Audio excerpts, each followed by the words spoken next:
Hello, everybody. We're going to get started with Unit 6 here, and I'm going to switch over to my slideshow. Don't feel like you have to follow along with this unless you want to. The only thing that I want you following along for sure is in your textbook. And while I'm talking about this, please just be opened up to page 267. So, Unit 6 is all about Thomas Jefferson, the Louisiana Purchase, and the War of 1812. Three kind of hodgepodge topics, but all three had a very important role in our nation's history early on.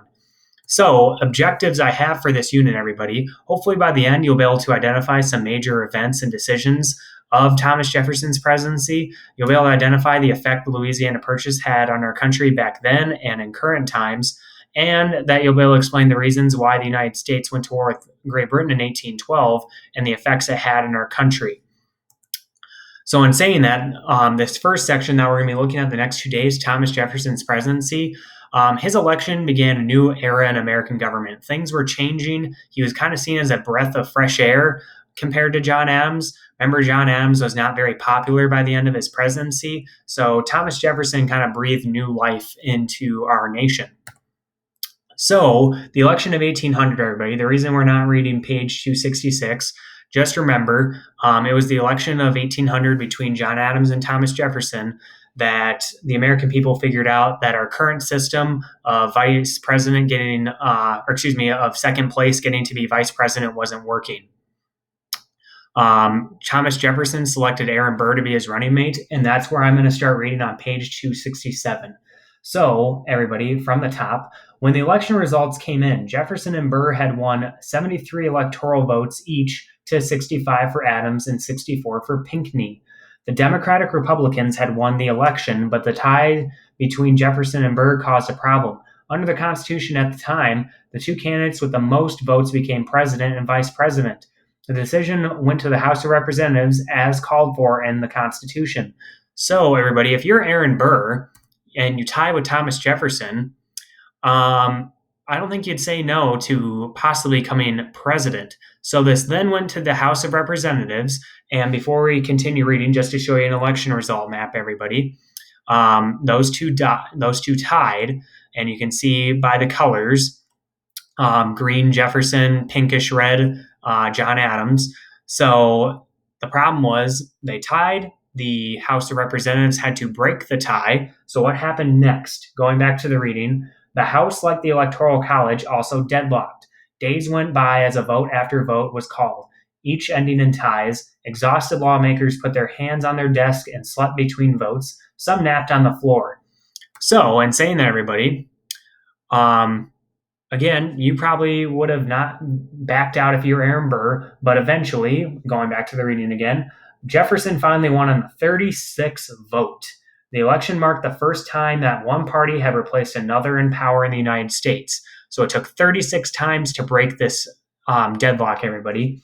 And reading again, the problems with the voting system led Congress to propose the 12th Amendment. This amendment created a separate ballot for president and vice president. So that's where the 12th Amendment came from. So how it works now, everybody, this image on your screen, today, whenever the election happens later this year, Donald Trump will be the presidential candidate. Mike Pence will be the vice presidential candidate. There's no second place getting to be vice president. Otherwise, Hillary Clinton would be the current vice president. So with the 12th Amendment, one elector votes for the presidential candidate and who's ever running as his or her vice presidential candidate. So going on to the next page on 268, everybody, Jefferson's policies. When Jefferson took office, he brought with him a style and political ideas different from those of Adams and Washington. Jefferson was less formal than his predecessors, and he wanted to limit the power of government. Next paragraph, Jefferson is inaugurated. Americans look forward with excitement to Jefferson's first speech as president. People from across the nation gathered in the new capital, Washington, D.C., to hear him. Curious travelers looked with pride at the partially completed Capitol building and at the executive mansion, not yet called the White House. The two buildings dominated the surrounding homes and forests. Small businesses dotted the landscape. At one of these, a modest boarding house, the president-elect was putting the finishing touches on his speech. On the morning of March 4th, 1801, he left the boarding house and walked to the Capitol.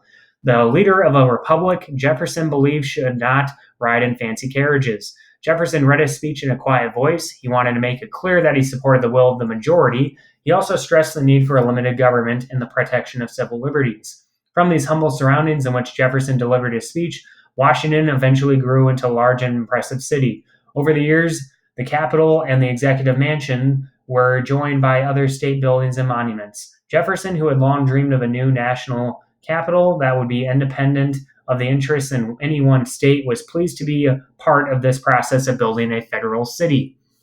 So on the screen, everybody, I've just had up, this is a snippet from his inauguration speech that you can read later if you want. And why were Americans excited for Jefferson? Well, for starters, he wasn't John Adams to many. He promised to limit government, like we just read there. And he was seen as the champion of the common people.